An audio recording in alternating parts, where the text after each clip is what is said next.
Hey there, Pubsters. I'm Emmanuel. And I'm Raphael, and welcome to another pub discussion here on the Apple Pub. Today we're going to be covering the upcoming Apple TV and its streaming service. So grab a beer, take a seat, and join us in the discussion.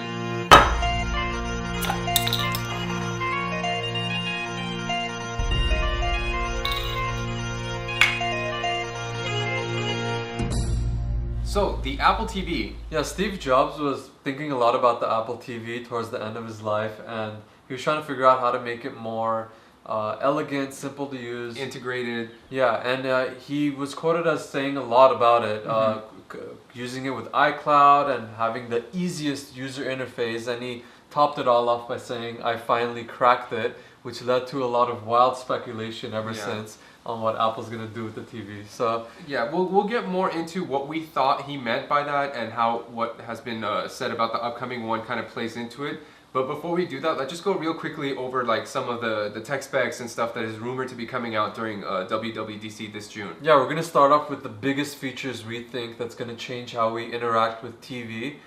So the first one on our list was Siri integration. Yeah, having voice commands. I mean, yeah, it's been done so far with, you know, like the Xbox One and other streaming services like Fire TV, Amazon's, you know, streaming service, streaming box. The reason I think this is going to be big is because Apple's going to basically unify and centralize all the clutter with the TV. Right now, you have satellite, you have cable, you have 10 different remotes. It's like each is like the receiver remote, then you have the remote for the cable box itself, the TV remote. And I feel like this way with Siri, especially with the voice commands, you can have like everything controlled from one center location. I think that's kind of the goal they're going for. Yeah. And while we're talking about interfaces, it is rumored that there's going to be a Touchpad Remote. It's kind of like the MacBook trackpad, so you're going to have that. Yeah, I think it's more going to be something like the old iPod scroll wheels, because people were talking about how, you know, trying to like navigate through Netflix, say, you have to click to the right or to the left like 10 times trying to get to the show you want. But then if you have like kind of like a touch scroll wheel, you can quickly like stream through between, you know, which show you want. Yeah, and there's actually a photo of Apple comparing a traditional remote with the current Apple TV remote and how they simplified it. So if they're going to simplify it even more, I can see them doing that. Kind of 50-50 on whether they'll actually be a trackpad remote, but there has to be a new remote because they're integrating Siri. Yeah, there definitely has to be a microphone on the remote to be able to pick up your voice. It's going to be too far away if you're trying to get it just to the Apple TV. Yeah.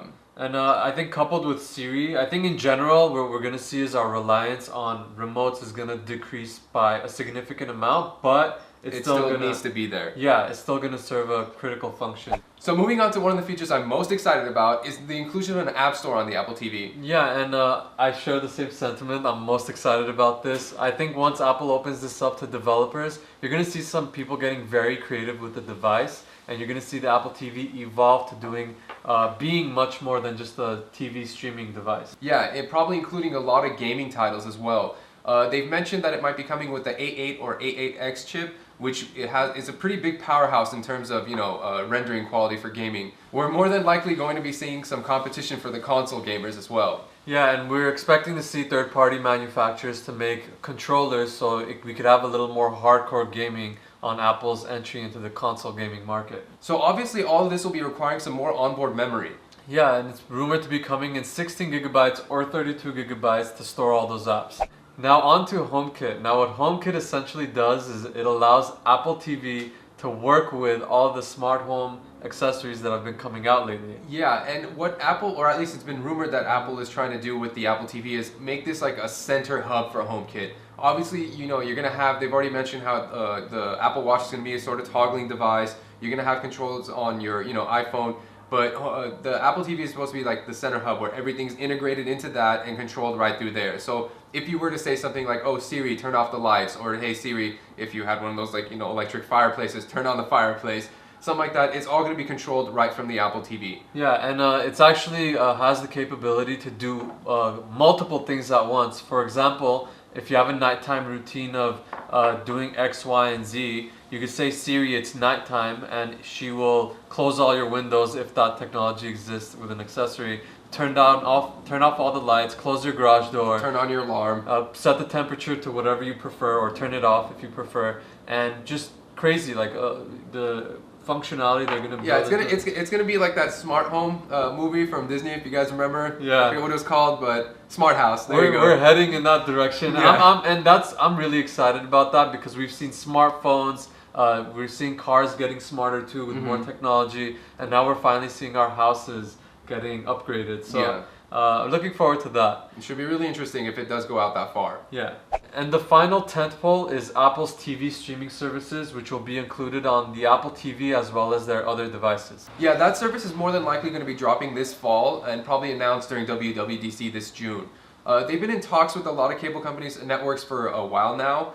It's been heard that they've, I guess, gotten deals through with ABC, CBS, ESPN, and FX. Sadly, the deal with NBC did fall through because I guess they had some problems with their parent company, Comcast. Yeah. Yeah. And it's rumored that it's going to cost anywhere between $30 to $40 for a collection of channels. Yeah, and I don't know what they're going to be including in those channels. It might just be specific with the big name channels from those networks.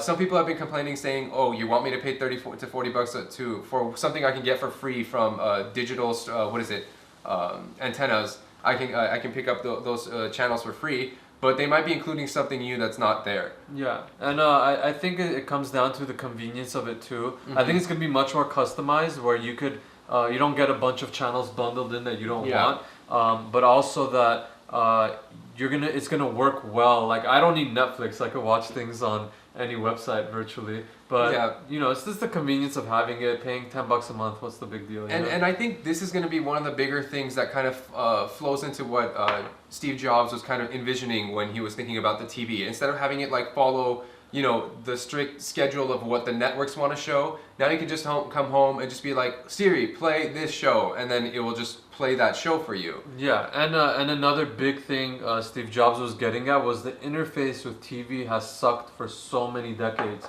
And it's nice to finally see voice commands and a more upgraded and simplified remote finally making its way to take the hassle out of having a 500 button remote.